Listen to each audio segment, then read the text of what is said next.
Is this month flying by for anyone else? It has gone by so quickly that I actually forgot to record a podcast this week. So I usually record on Wednesdays to get it out for Friday, and yeah, just didn't happen. So it's Saturday now, and I'm going to try to record, edit, and get this thing out all in one day.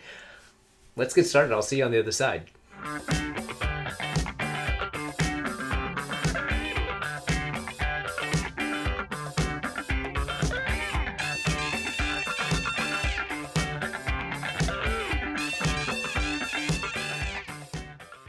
Hello and welcome to this episode of Gary Knits, Gary Rides, a Craftivism podcast at the intersection of making things and doing good. My name is Gary.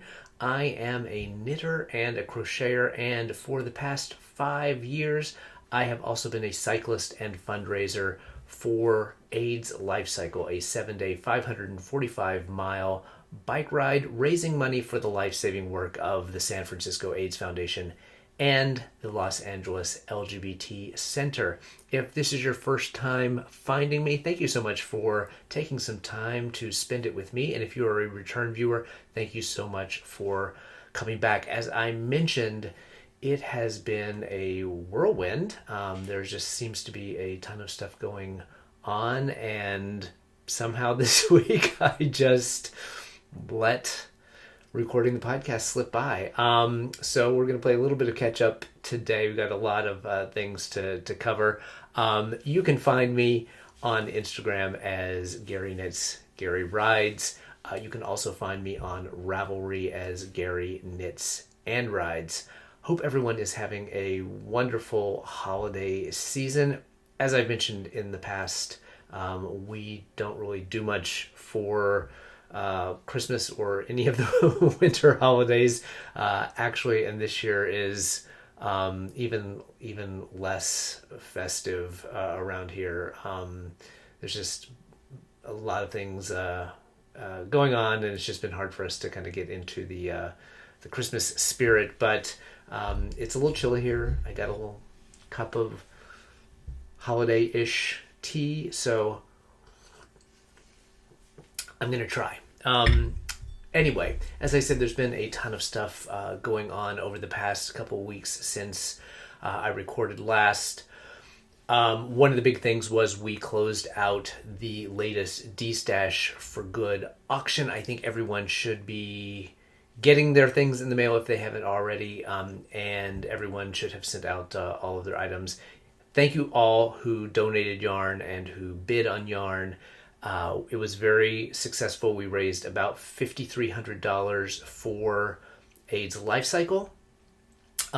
If you missed out on your chance to list yarn or bid on yarn, there will be another D-Stash for Good auction coming up right after the beginning of the year. So mark your calendars if you have things that you've been gathering up. In fact, if you want to go through your stash now and start taking photographs and getting the information ready, I'm going to open up listings on the 12th of January, and I'm going to only keep them open for about 5 or 6 days this time, because I have a lot of stuff myself to list.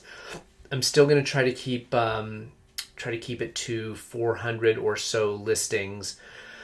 But I want to give people ample warning up front that it's coming so that they're not caught off guard, and can get their items listed. And then take me a couple of weeks to process everything, and then we'll plan to do that auction starting in the last week of January and running through the first week of February. So I'll put all the dates along with everything else I'm going to talk about down below in the show notes. But thank you again to everyone who participated in this last round. It was a lot of fun. I always like seeing the bidding and the sort of last minute activity to try to grab that yarn that you want. And we raised a lot of money for my AIDS Lifecycle fundraising. So thank you again for that. And this episode is going to be kind of all over the place because some of the Craftivism things are going to be mixed into FOs and whips and things like that, just because one of the other big things that finally happened over the past couple weeks was the unveiling and announcement of the KnitStars Pro-Am designs. So if you've been following, you know that I was participating in this little contest that the folks at KnitStars had put together, where they paired up a professional designer with a amateur, or in my case, extreme amateur designer, and put us on teams, and then we were competing with another team to using the same yarn and a time constraint to come up with a design which then were going to be available for the public, and it was all going to be a fundraiser for AIDS Lifecycle. And I've kind of been dancing around being able to talk about it. Last time they had announced the teams, and we had not announced the yarn that we were using, but we hadn't unveiled our designs yet. So last Sunday, so a week ago, tomorrow or today, as you're watching this on Sunday, there was a big public event that KnitStars did through their Yarniverse. We had a Zoom call that, I don't know, there were probably a couple hundred people on there, and the two teams presented their designs and talked about the process, and it was a ton of fun. And then all the details were revealed in terms of how to get your hands on this pattern and what was going on with yarn. So I'm going to go through all of that. So that's going to require talking about some FOs and things along the way. But so I'll get to that when we get to the FOs. I thought that we would probably start with whips, and then we can talk about some of the things that are coming up in terms of my fundraising in the Craftivism section of the podcast. The other thing I wanted to talk about today was just sort of grading myself on 2023. I went back and looked at the episode where I talked about my intentions for 2023, and just kind of wanted to go through those again and kind of score and see where things shook out. But let's get started right away with whips and FOs, and I have several whips, some of which I've shown before, but I've made some progress on, and I have one new, let's say 1.5 new things to show and talk about a little bit. In terms of the existing things that continue to move slowly through the whip chain, I am still working on my Embracing Our Nature socks, but I actually made a fair amount of progress this week. These are living in my little Scrappy Angel Dapper Fox bag. This, if you'll remember, was one of the patterns that we did for the End AIDS Knitalong in the fall. And I failed to complete mine, but that's okay. And this was a pattern by Beatrice at Samba Knits. It's called Embracing Our Nature. They are toe-up socks. I'm doing them 2 at a time on 2 little circular needles, probably too small. I probably should have had a slightly longer cable, as I'm learning. And these, I am doing mine in a Porter Wool Co. Sock yarn that is called Pedal Power Remix, and I'm loving how they're turning out. So they have these really pretty cables running up the front of the foot, along with these little ladders along the side, and it's, I don't know, it's like a 12 row repeat. I've gotten very quick about being able to do the cables without the cable needle, which I'm very proud about. And I'm done with the straight part of the foot. I've started increasing for the gusset. Now, this is the first time I've ever done a toe-up sock, so all of this construction and the technique is new to me. I've looked ahead a little bit. I know that she uses some sort of short row heel, which is also something that I've not done in the past. So I'm really looking forward to getting through these. The goal was to finish this in the other long lingering whip before the end of the year. I don't know if that is going to happen.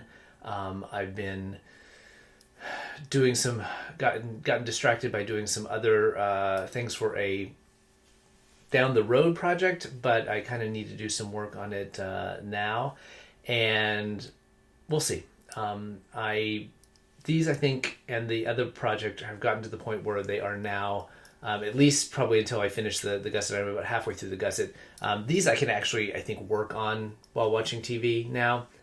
Early going until I'd kind of gotten the hang of this spaghetti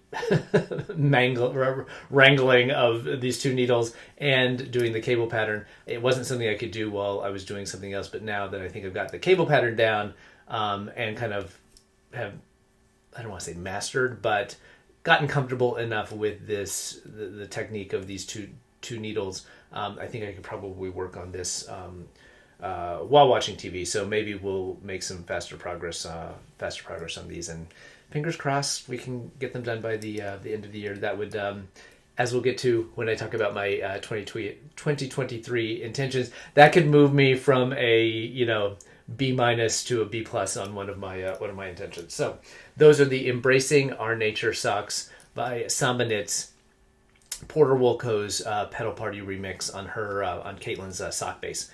Really fun pattern. Highly recommend. The other thing, which has been going on for what seems like forever, but it's only been a couple months, I guess, is my Stephen West mystery knit-along for this year. This is living in that crafty little fox bag that I picked up at Flock up in Seattle, but the colors match the color of my M-Cow, which are all done in these greens from on a yak silk base from a yak merino base from Undercover Otter. So all these sort of tonal greens. Let me put this down on the floor. Let's see if I can hold this up. So this is, let me find the front. This is where we are. I am probably about 2/3 through the first side of clue number 3. So I'll have to repeat this whole section again on the other side. I'm really loving the way that this technique looks. Don't mind all of the dangling ends down there. This, I will say, the one thing I don't like about this technique is it makes it really hard to do the weave-in Steven way of weaving your ends in, because there's not enough stitches at the front when you do the color changes. There's not enough stitches to catch things because you're doing all these slip stitches. So it's going to require going back and weaving in the ends, unless there's some way that I haven't figured out to do it properly. But I'm loving how these floats carried in front of the fabric create this almost like embroidery look. And I talked last time about my decision to not do a color pop and to instead repeat what I had done in the previous sections, which is just really go whole hog with the mohair. So every second or every other repeat of the striping, I'm including the mohair along with the main fingering color. I'm actually in a mohair section right now, but each one's getting faster and faster because you decrease all the way along down to like 18 stitches. So I would say I'm probably about 2/3 of the way done on this section 1. It is slow going,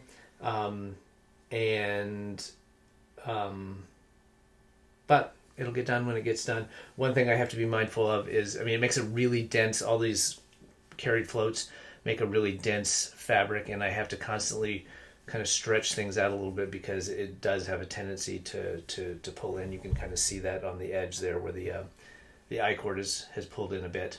But I think that'll all work out in with the blocking. So still enjoying the pattern, still enjoying my color choices. It's slow, and I really see no way that this is going to get finished in the 2023. So this will probably be a carryover into January, at which point I have a couple new projects I have to start for the various Knitalongs and Crochetalongs that are going to be going on. So who knows when this will actually get wrapped up, but I'm looking forward to to finishing it, and it is at this point, at least until I get through the second part of that clue and start a new technique. Definitely can do that and watch TV. The final few episodes of The Crown just came out, I think day before yesterday, so that is on the agenda for the coming week. So that'll be some crown knitting. So those are the two whips that I have been showing and talking about for a while. Sip of tea, sorry.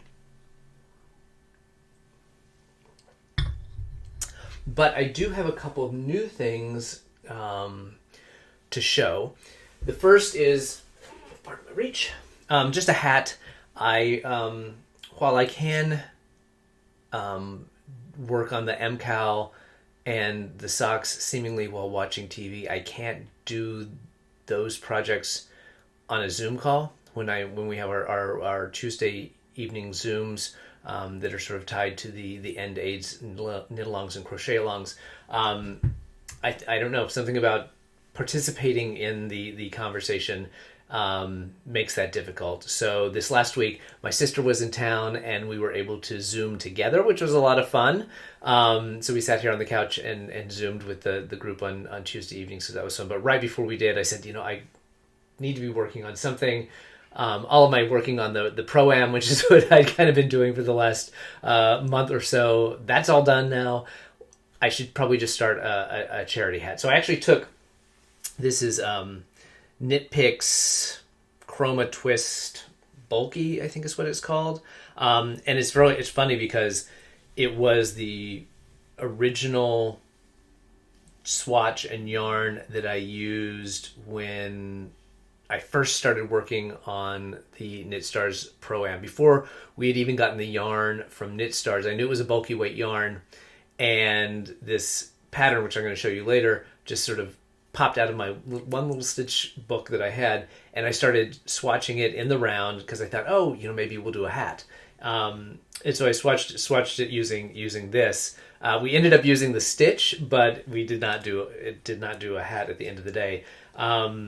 And so I just ripped that out that day and started this hat. It is called Quest for Curds. The designer is Allison Janoka. I hope I'm pronouncing that correctly. She's LAllison79 on Ravelry. I think I picked up this pattern during the indie gift along sale on Ravelry this year. Really nice, simple pattern. There's some slip stitches with some sort of, I would say, expanded purl sections, or it's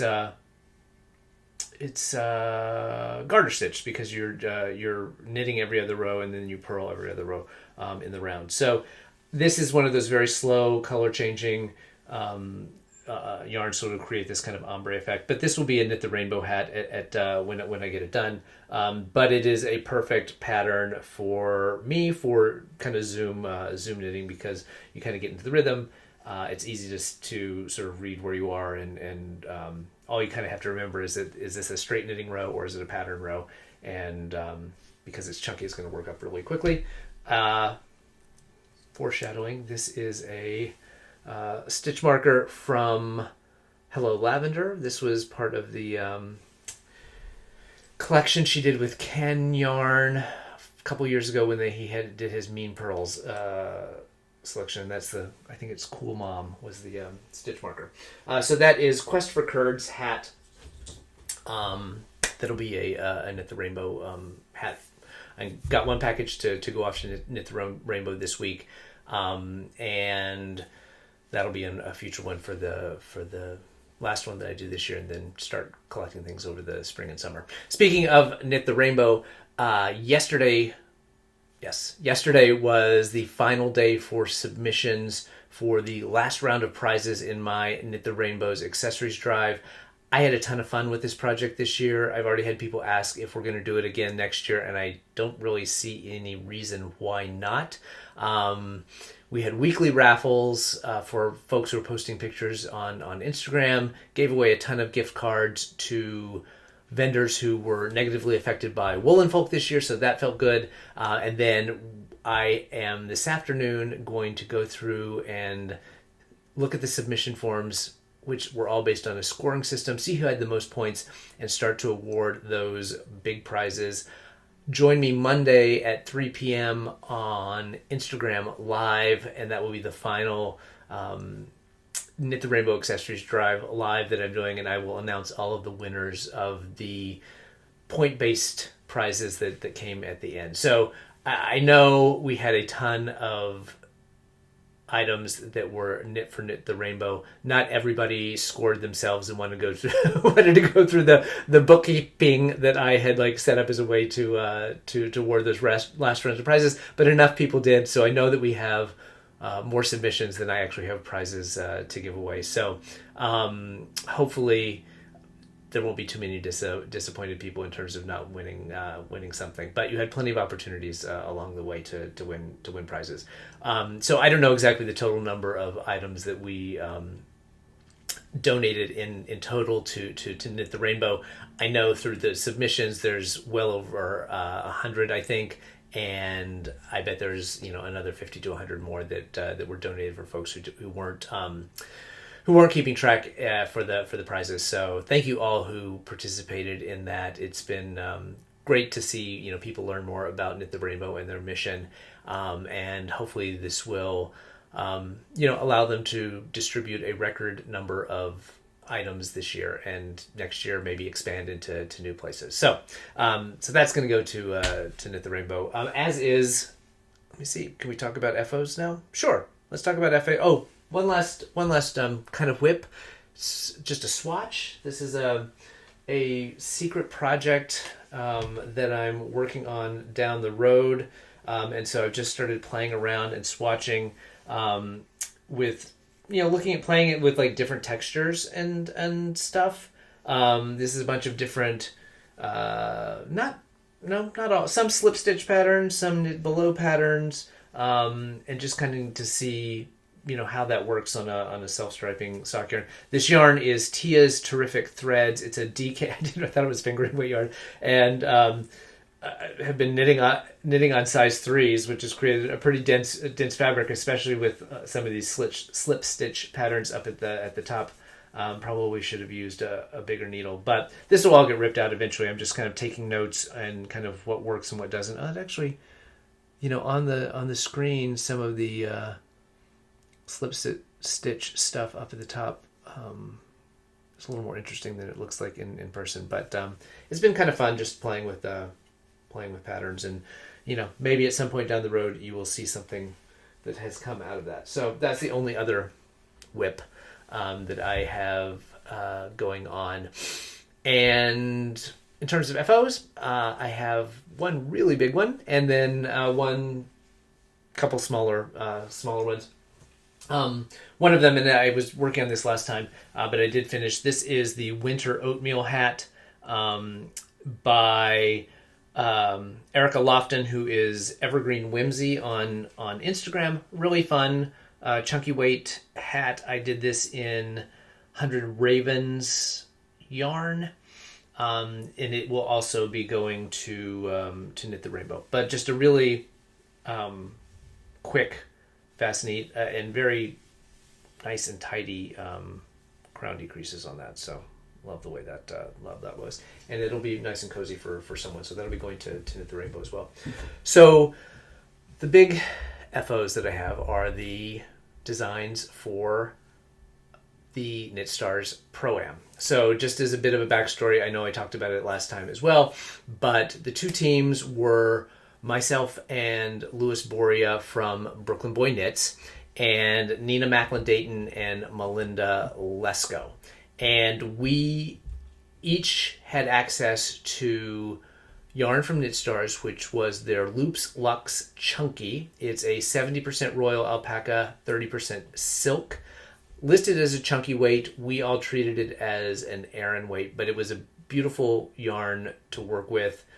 Great luster from the silk, nice little halo from the alpaca, and because of the weight, it worked up very very quickly. But I think has really nice stitch definition, and is incredibly soft to the touch. So very next to the skin, soft, very luxurious feeling, and is a pretty reasonably priced yarn. I'm going to talk about that in just a second when we get into it. So they sent us a bunch of yarn. We had no limits on how many skeins we could use, but we all had to use this yarn and this particular color, which is this blue. And that's pretty true to color. It looks very different in very different lights. Sometimes it comes off a lot more sort of turquoise, but it's really this icy blue. And even though the yarn does come in some other colors, this is the one that we all wanted to use the same color. And then we had 6 weeks or so to come up with designs, and then on Sunday, as I mentioned, we got together and revealed our design. So it was really fun. So I have photos of Nina's and Melinda's, but I'm going to show mine first because it's mine. So Lewis and I, when we first started talking, as I mentioned, I swatched for a hat. And then we had our first meeting, and I was like, "What are you thinking?" And he was like, "I was thinking about a scarf." And I was like, "Okay, he's the pro." I was like, "That sounds fine." But I'd shown him the pattern that I sort of had caught my eye, and he liked it. And so we're going to try to figure out a way to incorporate that into the pattern. We then from that worked on a couple of different motifs. At some point along the way, he said, wouldn't it be cool if we had both a scarf and an infinity scarf? And so I took the lead on working on the infinity scarf. We wanted it to have the same motifs, the same design elements, and basically, and I remember this well, I think the comment was like, "Oh, well, you'll just have to graft it together at the end to make the infinity scarf." And that created that little sentence was the biggest challenge in the entire process for me. So I'll show you a swatch that we did that kind of was the working swatch in just a second. But what we ended up with was a scarf and an infinity scarf called Make the Turn. So this, I don't have the full scarf, but I will show a picture here of Lewis modeling the long scarf, which has a really cool kind of boho-y triple knot fringe at the end. So as I said, I was in charge of putting together the infinity scarf, and so this is what we came up with. So it's long enough to wrap it double, which I'll show you in just a second. There are two motifs that we ultimately settled on. The first one, and this is the one that first caught my eye, is called the smocking stitch. It is our a little bit adapted version of it. What I liked about it was that, to me at least, it sort of created the illusion of cabling, but requires no cabling. And it, in fact, is an incredibly easy stitch to do. It is essentially a 2x2 rib, and then you create these little horizontal bars by pulling a big loop around and kind of cinching those two ribs together. You offset them every few rows so that you get this nice kind of when it's blocked out, these sort of nice kind of circular motifs. The second pattern, which does involve some cabling, is our adaptation or version of a pattern that's called Prosperity Ribs. And again, it's based on a 2x2 ribbing. And then when you get to the pattern rows, what essentially you do is you convert that 2x2 ribbing into a 4x4 rib, and then you do these little, what I like to call the little roundabout stitches. So it involves a couple different cabling techniques. One of which was new to me. I went through and figured out how to do them without cable needles. You obviously can do them with cable needles, but I found them pretty easy to do without cable needles. And in the pattern, There are links to video tutorials, which eventually will be up here on my YouTube channel, on the smocking stitch, how to do that, which is very straightforward, and then doing the prosperity ribbing techniques without a cable needle, and then a couple of things which I'll talk about here in a minute. So they just repeat around. There is an I-cord edging, which on the Infinity Scarf has been written up as an applied I-cord edging, so you do it after the fact. And then you connect the two ends, grafting in pattern, which was the biggest challenge of this whole thing. Apply the I-cord edging and you're done. So here, let me put it on, show it to you. Doubled up. But because of the yarn, it is incredibly cozy. So it's a little too cozy for Southern California. But if you're back east or somewhere where it does get cold, this is incredibly cozy. Obviously, if you don't double it over, you can, cross it over and tuck it into your coat. But it's very, very, very, very warm. And as I mentioned, Lewis's version, same thing, takes a little bit more yarn than the Infinity Scarf, and then also has the fringe. So let me talk about the grafting. I've talked about the process a little bit, hinting on the podcast before, because I made all those little tubes, and that was what that was all about. Is I was trying to figure out a way to graft a provisionally cast on edge and what would have been a bind off edge in a 2x2 rib pattern, or in any pattern really, but in this case it was a 2x2 rib pattern. I had done a lot of searching, and one of the reasons I got a lot of grief on the weekly Zoom call about the applied I-cord edging, like why did I do it? You're finished with the scarf, then you have to go back and put on the applied I-cord edging.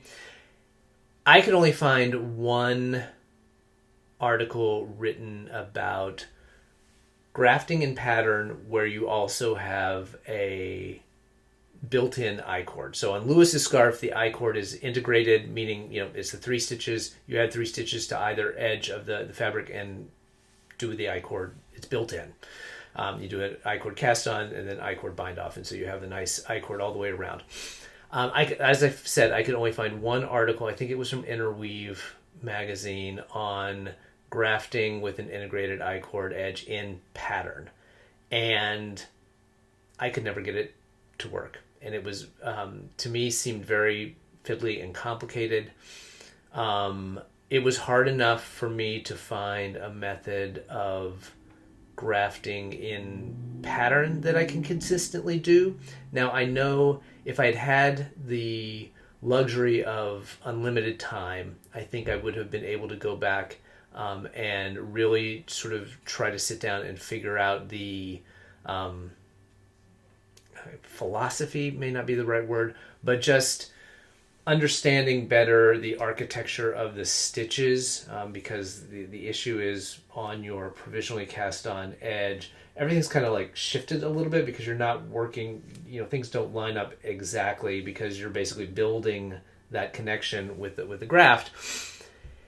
And I didn't really feel like I had the luxury of time to try to sit down, I did a number of swatches anyway, but just do all the swatches and keep doing, keep trying to figure out the sort of philosophy of it. And I just needed a technique that I could replicate that would give me the result that I was looking for. And I finally found a 1x1 rib tutorial that I then tweaked to work as a 2x2 ribbing. I wouldn't say it's 100% invisible. I don't know if there's a way that really is 100% invisible, but this technique worked. And so I broke the I-cord and the grafting down into two pieces. Now, as I said, I got a lot of grief on the Zoom this week about, I-cards in general, because there are a couple of real I-cord haters on our Zoom. But the fact that, Was I really just, avoiding 6 stitches on grafting the I-cord together to, and that's why I had to apply the I-cord. And what I may try to do now is go back, now that I've kind of figured out and been able to replicate and put together a tutorial on the grafting piece, go back, try another swatch with an integrated I-cord and see if I can use the technique in the applied I-cord where you close that loop and then do the grafting and then do the I-cord again. I'm not really sure because one of the issues is when you pick up the edge of your provisional cast on to set it up for the grafting and pattern, you need to have one extra stitch versus that's the back needle, and you need one extra stitch. And so I'm just not sure, since that usually I do it on the on the ending edge, or that's where it comes in, and then you got your 3 I-cord stitches there. So I'm not really sure how it's going to work, and I just have a fear that when I do it, everything's going to be shifted a little bit, and the ribs aren't going to line up properly. This I feel like is going to be a long-term learning process for me. I know that in the latest Knit Stars season, Olga Jazzy Knits does a cowl that has a pattern. It's not a 2x2 rib, and she does a technique that has an integrated I-cord, and she does the bind off in pattern. She kind of goes through it quickly, and I watched it through once, and I was like, okay, this is one of the places I need to come back to try to figure out how to do this. But because of the way she's doing it, the way it's not a 2x2 ribbing, I didn't go back at this point. But I feel like this is going to be a long-term learning thing, is this whole grafting and pattern. And someday, 20 years from now, it'll all make sense to me, and I'll have figured out a very easily memorizable way of how to do it. But that's why we've ended up with the applied I-cord on the Make the Turn scarf. Let me just show you the sort of a little bit of behind the scenes and how we got there. So as I mentioned, the smocking stitch, and this is a different version of it, was the very first thing. And this is pretty early on swatching that we did. And then actually right after that, I found this prosperity rib again, not exactly the version of it that ended up in the scarf. And then we played around with a bunch of different things. I started toying around with anything that I could find that was kind of based on 2x2 ribbing, and then Lewis came up with this lattice pattern, and we had several others in the mix as well. And then we just kind of put them all out on a table and decided what we thought looked best together. And ultimately, it was the first 2 that we had worked on, so it ended up being the smocking and the prosperity rib. I'm not sure. We had at one point thought about doing 3, but I think it just got to be too much, and I think I like the way the two work together. In terms of the name of the pattern, that comes from a quote from Helen Keller that says, "A bend in the road is not the end of the road unless you fail to make the turn." And to me, these sort of the knit ribs in this kind of reminded me of a road and tied into the whole AIDS Lifecycle, which this is going to be a fundraiser for, which I'll talk about. And so it just kind of looked like a winding road with these little roundabouts and these kind of hurdles along the way. So that's where the name came from. But that's kind of how we got to where we were. The other pattern, so Melinda and Nina went in a completely different direction, and they did a shawl. And here is doing on this side. Here is a picture of their shawl. It is called Candace's Comfort. It is named after a mutual friend of theirs who's a nurse. And I think the comfort part, because I said this yarn is so cozy, that they envisioned this shawl being sort of just like a warm hug from this friend of theirs. So I think it's beautiful. I'm actually going to make this for my mom in one of the other colors of this same yarn. So we all revealed our pattern last Saturday, as I mentioned, and we announced how this is all going to work as a fundraiser. So you can go pre-order these patterns as a pack together. So they're $12 and you get both of the patterns plus a little bonus, which I'll talk about in a second. And then in a week or so, I think the actual patterns will begin to be sent out. We were, because of the time constraint, we were still kind of rushing to get ours through tech editing, get photographs done and all that. In order, wouldn't have been able to have like a PDF that could have gone out right away.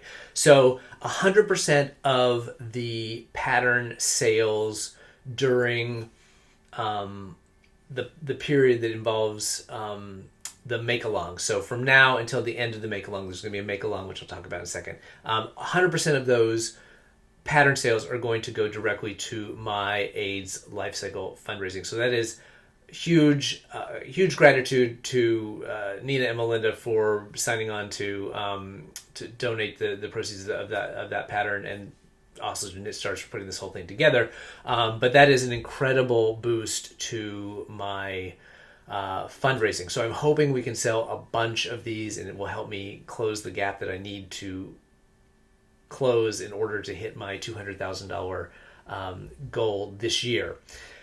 In addition, the yarn is available at Loops, which is the yarn store owned by Shelly, who runs Knit Stars. I'll put a link to both the pattern and to the yarn down below. While we were live on the call, they announced that they were marking the yarn down 25%. So I think it's $11.25 a skein, which, given the quality of the yarn, I think is a tremendous value.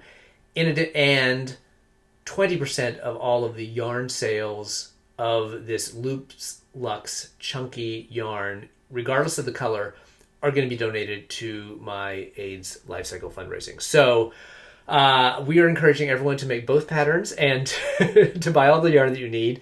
In terms of yardages that you'll need, for Lewis's scarf, it is 4 skeins. For my Infinity scarf, it is 3 skeins, but we weren't exactly sure how the kit, whether there were going to be kits or they're going to sell individual skeins. So I was like, well, if his takes 4 and mine only takes 3, and you bought one of our kits, if it were a kit, like, you're going to have an extra skein of yarn. So, in the last minute, I have worked on, it's not 100% done yet, but I have put together a hat, which obviously uses that smocking stitch again. Here's the crown decreases. So I think it looks, I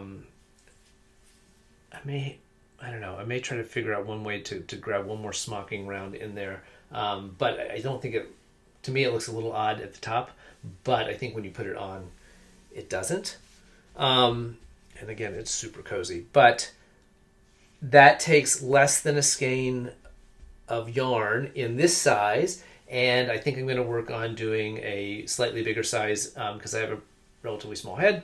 And then maybe a smaller size. I just need to redo the stitch counts and figure out the crown decreases for the other sizes. So if you buy the pattern during this pre-order period and through the make-along, you are going to get a code in your pattern to download a free copy of this hat pattern when I finally release it. So hopefully I'm going to get that done here in the next couple of weeks in terms of writing up the pattern and figuring out the different sizes. And so you'll get a code for a free copy of that only if you pre-order the patterns now. Once the patterns revert to the individual designers and they go on Ravelry, this will be up there as a separate pattern, but won't be part of the pack. So I think $12 you get a shawl, a scarf, an infinity scarf, and a hat. I think that's a good value, and it's going to a great cause. So the links for all of that are down below, and I hope you will buy the pattern. In addition, buying the pattern gets you access to the make-along. So starting January 3rd, we're all going to be casting on these patterns together. It's going to run through around Valentine's Day. I think it's around February 13th, 14th, 15th, somewhere in there. So about 6 weeks, we're going to have this make-along running. we are going to do a series of Zooms that Nina and Melinda and myself and Lewis are going to jump on, and talk about the pattern, talk about any issues that people have, special techniques that we used in our pattern, and I think in Nina and Melinda's as well. In our pattern, all of the techniques: grafting, applying the I-cord, smocking stitch, making Lewis's triple knot fringe. All of those are in video tutorials that will be hosted up on my YouTube page. So, but if people still have questions or want us to demo them live, we'll be able to do that. So if you order the pattern, you'll get all the information about the Zooms that we're going to do. And then at the very end, there's going to be voting for crowd favorite in terms of the pattern. So it's been a ton of fun. I've learned a lot. I did not think I realized how much swatching goes into designing things, but just a lot on the technical side in terms of writing up a pattern and getting it through the tech process, and what it takes to get it up on Ravelry, and all that stuff has been.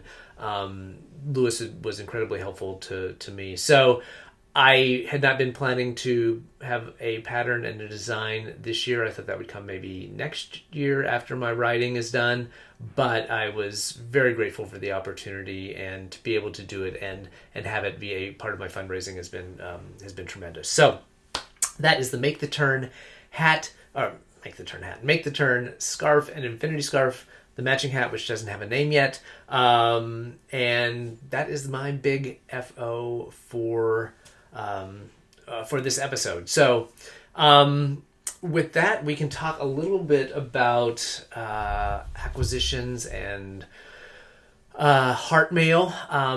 In terms of heart mail, I have a couple of things.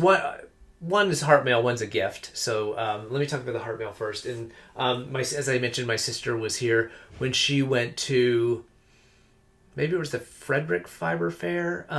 It was after Rhinebeck, but she met up with the team at Dachshund Daddy Knits and was telling him about the podcast and the Knitalongs and everything that I do.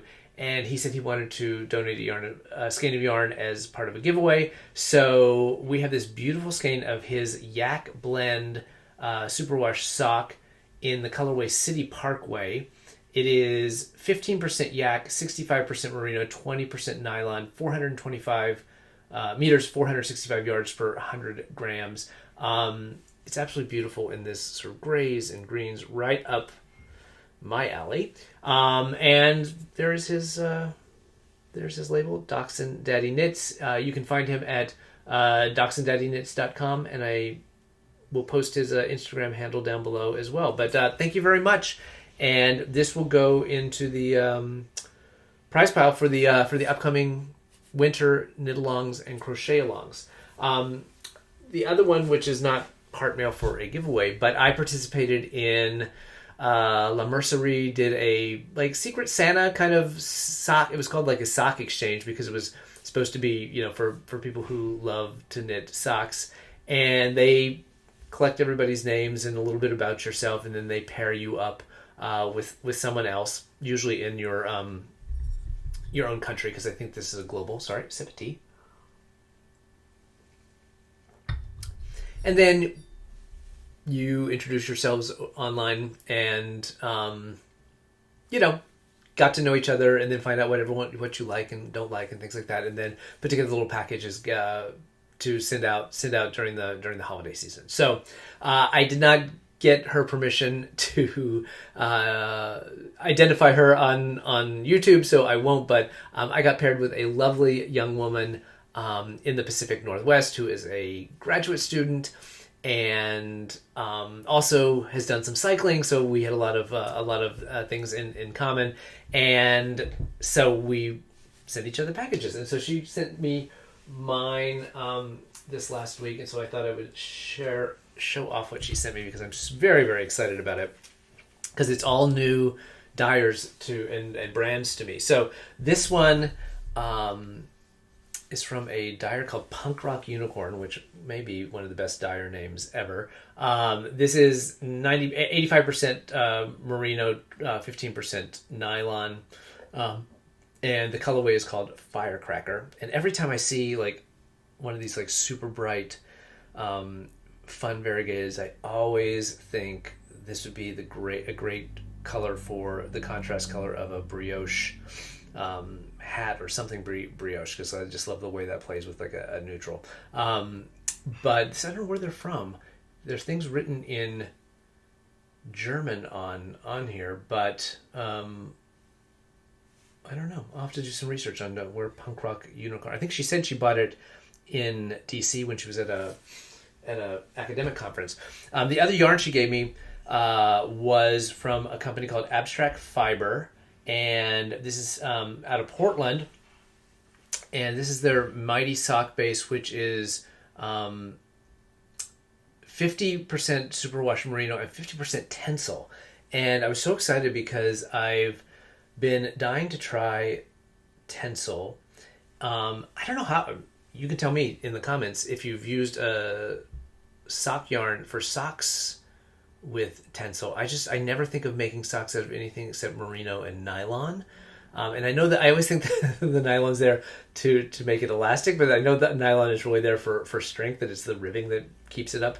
But let me know if you've used tencel or a blend to make socks. I mean, these could be fun socks. I don't know if this is self-striping or just variegated, but because tencel has this really nice kind of silky drape, I thought this would be a cool like cowl for me, because it's fairly, it's fingering weight, so it's light. And maybe another one of the like knit chat cowls or something along those lines. I really like that bandana cowl shape. So also, if you have recommendations for banana cowls that are in fingering weight that might work for this, let me know. But yeah, Abstract Fiber, the color is called Black Opal, but it really pretty. And then she sent me, she found this little book called Kniticisms, and it just has funny little kind of almost like memes about and all these like vintage things. Like Yarn Stash insulates the home. You don't have to cook it, dust it, scrub it, or vacuum it, but just a funny little book. And then she made, and I cannot believe them because they're so adorable, these little progress keepers. Let me see if I can pop one. Oh, here they are all together. They're little sheep. There's like a Christmas one, like a Pride one, and the purple, which happens to be my favorite color. But let me pop up one. But she said she'd been just playing around with like polymer and starting to make some stitch markers. Look how cute that is. Come on. Little pride sheep. The amount of detail that that go into just the teeny tiny little round globe things that she had to put to make on the sheep. But they're very, very cute and very, very sweet. So that was a lot of fun. I don't know how. I guess maybe because I have been following them since I went to Flock, but it just popped up that they were doing this, and I think they've done it before. La Mercerie up in Washington. Definitely will do that again next year. It was fun to meet someone new and fun to get little surprises in the mail, and I love giving little surprises as well. So it was great to put little yarn kits together for her. So that was a little gift for me. The other stuff that has come in has been just regular acquisitions. So I got this was a pre-order a while back, but I got my Knit Circus. This was a collab with Lola Bean Yarn Co. Later Mater, which is from Cars. Mater's the tow truck on Cars. And then this one is Monstropolis from Monsters Inc., Monster University. I know there are patterns where you take two gradient skeins and use them together to create, like slip stitches and things to create a fabric. I think these might be fun together. I mean, there's a little, the kind of the blue is sort of shared, but I think the brown and the purple are different enough. So I'm going to go through and look. I know one of them was in one of the Modern Daily Knitting field guides. I have a feeling. I can't remember which one it was.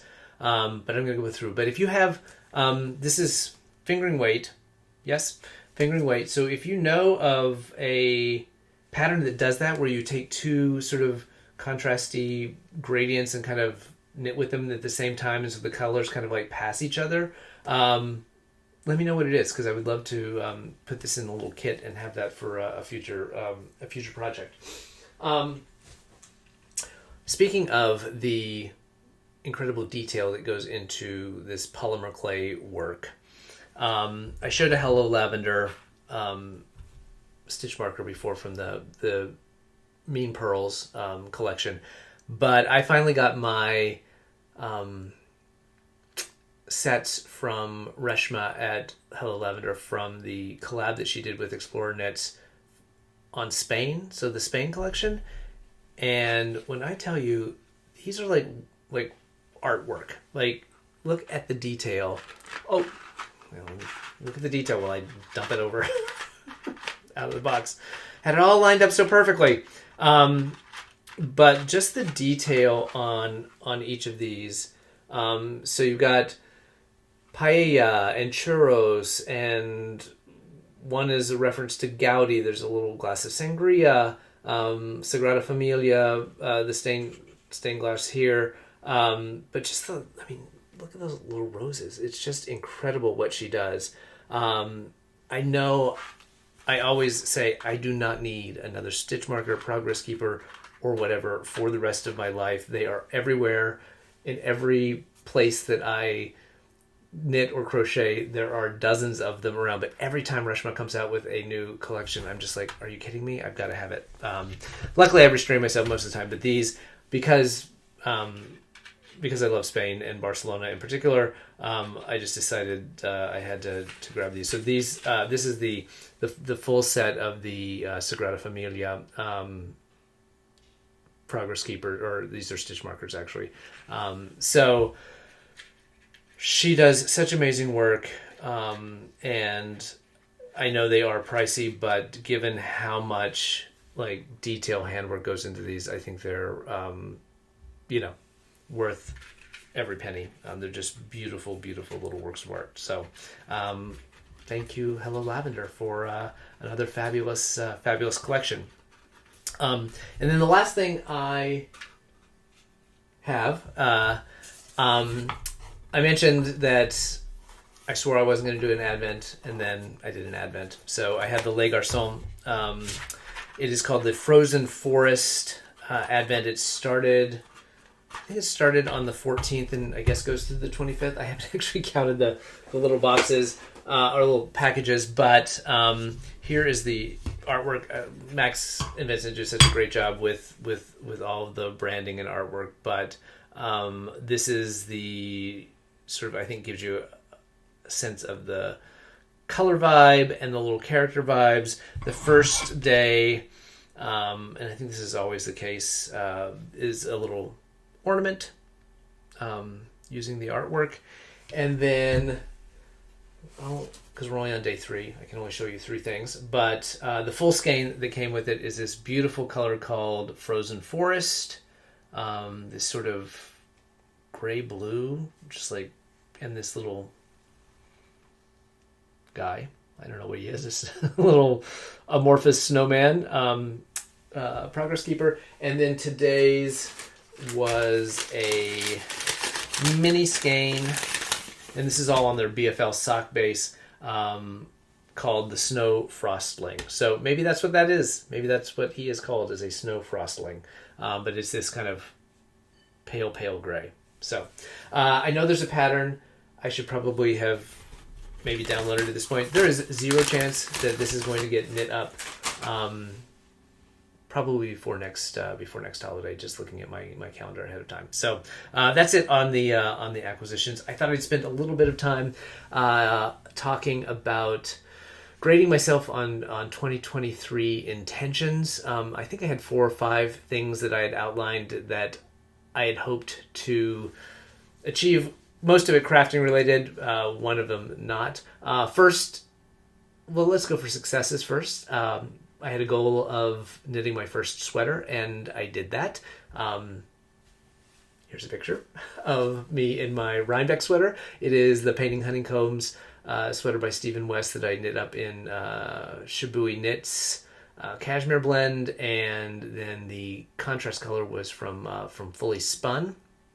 Had a ton of fun working on that, and looking forward to another sweater in my future. So A on that one, A plus to Valerie from A Visit with Nana and Papa, who helped me through the customization of that pattern to make sure I got a fit that I was happy with.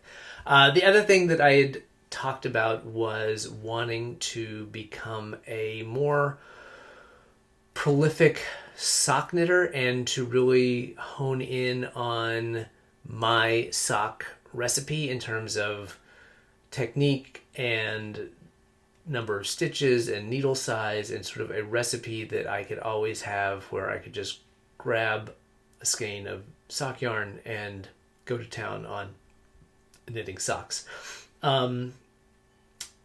And I think my goal, even though I don't know that I mentioned it, was to knit 3 pair of socks this year. So I would say like we're teetering on a C, and maybe we'll get that up to a B if I finish finish the Embracing Our Nature sock. So that would be my 3rd pair of socks. So I guess that part was somewhat successful. And I have tried a bunch of different techniques, not a bunch because I only knit 3, but several different techniques. And I think I have honed in on preferences. It is not using 2 separate circular needles. I think 2 at a time on magic loop for the time being is in the leading spot in terms of the way that I prefer to do the socks. But what I haven't done is sat down and figured out a perfect sock formula for me. I think size 1 needles, I think is what based on the fabric it's giving me, I think that's where I will land. But in terms of stitch counts and things like that, because I knit a pair of worsted weight socks, that was helpful in terms of technique, also helpful in doing cables on socks. Great. I did the knit 2 in 1 socks, where not 2 at a time, where you knit the big tube and then do cut in. So I learned some technique there in terms of cutting in a heel, afterthought heel, and that's where I kind of decided that a size 1 needle gives me a fabric it's a dense enough fabric that I like. But then now I'm working on toe-up cabled socks, so that's not a plain vanilla sock. So that part of that intention was a bit of a bust for me. So move that into the next year column. I still would like to figure out what my sock recipe is. So once I finish these Embracing Our Nature socks, I'm going to embark on just a plain vanilla sock, probably go 2 at a time, magic loop, see if I can figure out the right stitch count, and then I'm down to what my preference is on the heel construction is. I didn't mind the afterthought heel. I didn't love the way it looked at the end of the day, but it actually fits okay. So maybe I'll get over the look of it and just realize that the fit of it is pretty good. But I would like to try a bunch of these,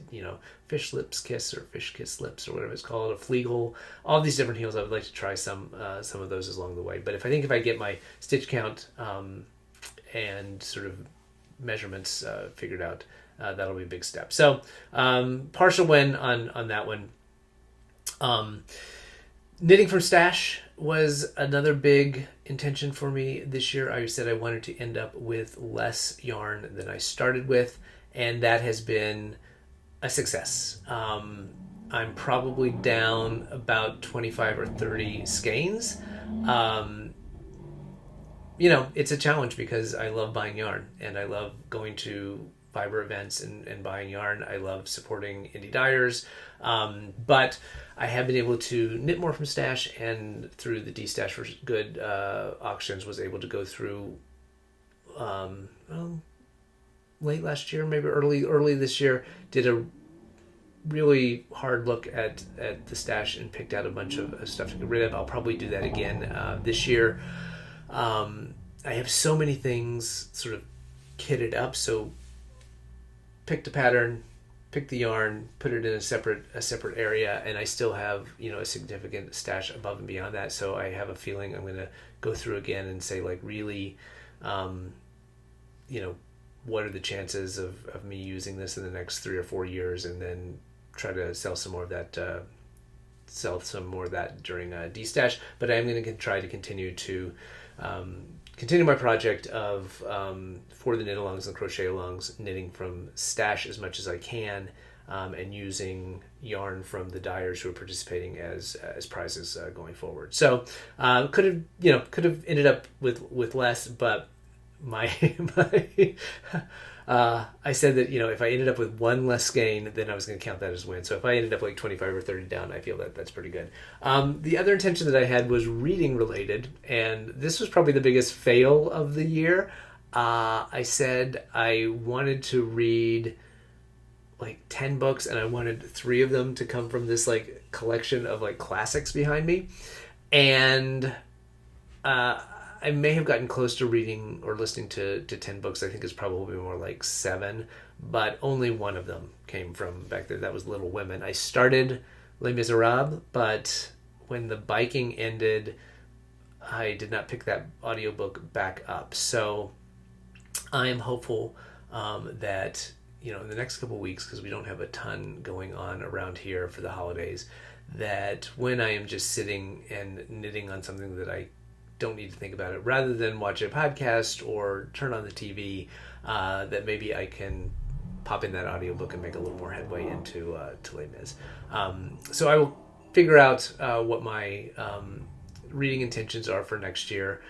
Maybe be a little bit more realistic as I think ahead to the training schedule and bike riding, and when I'm going to be able to listen to audiobooks, and what I think would make good biking listening.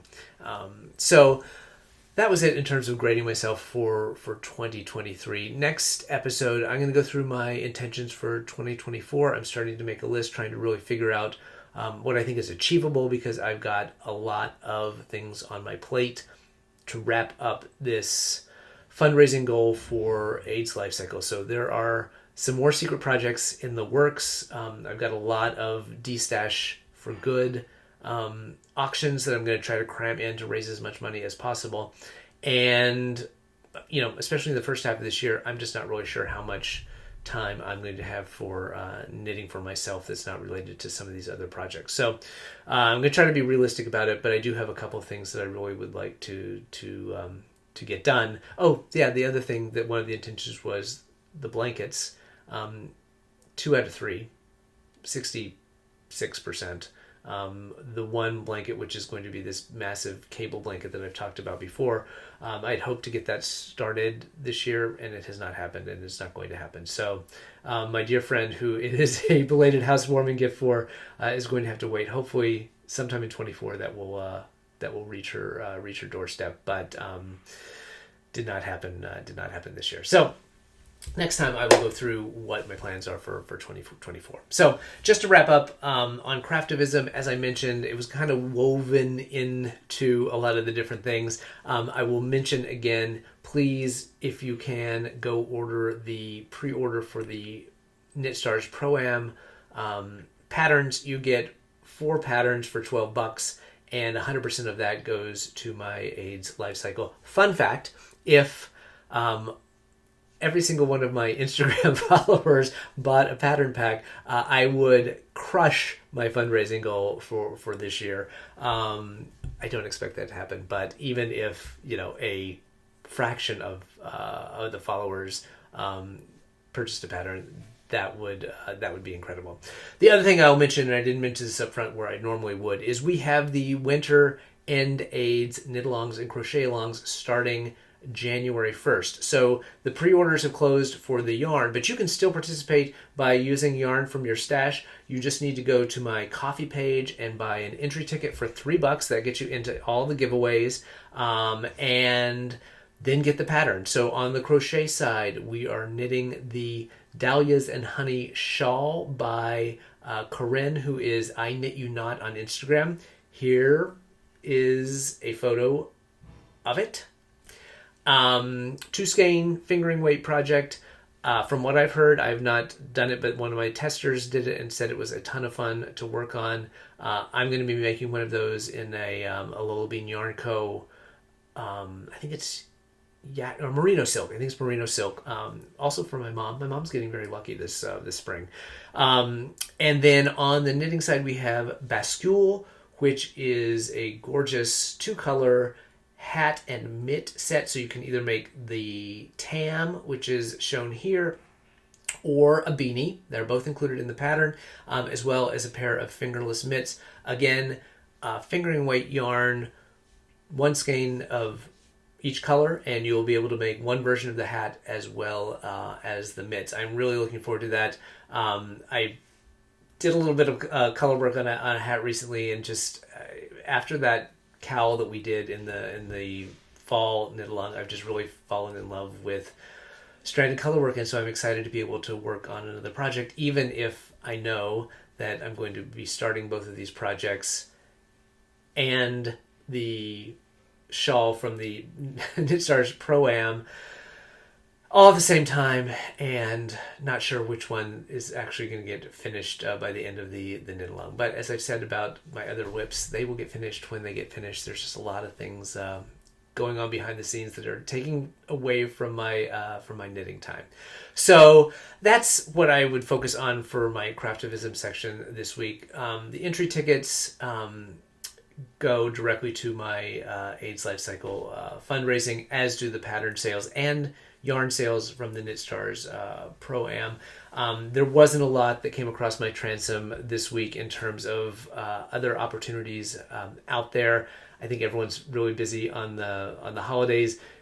Did a lot of their stuff for Giving Tuesday and hat drives and things like that leading into the holidays. So hopefully after the beginning of the year, some more Craftivism ideas will come through the feed, and I can share those with you share those with you then. Until then, I'm just going to talk about or focus on the things that are doing for my AIDS Lifecycle fundraising. Thank you so much for taking some time out of your day to spend it with me. I hope you all have a very safe and healthy holiday season. I will see you in a couple of weeks when we'll talk about 2024 intentions. In the meantime, let me know how you did on your 2023 intentions in the comments below. While you're there, please give this a thumbs up, subscribe if you're not a subscriber, and share with friends so we can continue to grow this community. Thanks so much. I'll see you in a couple weeks. Bye.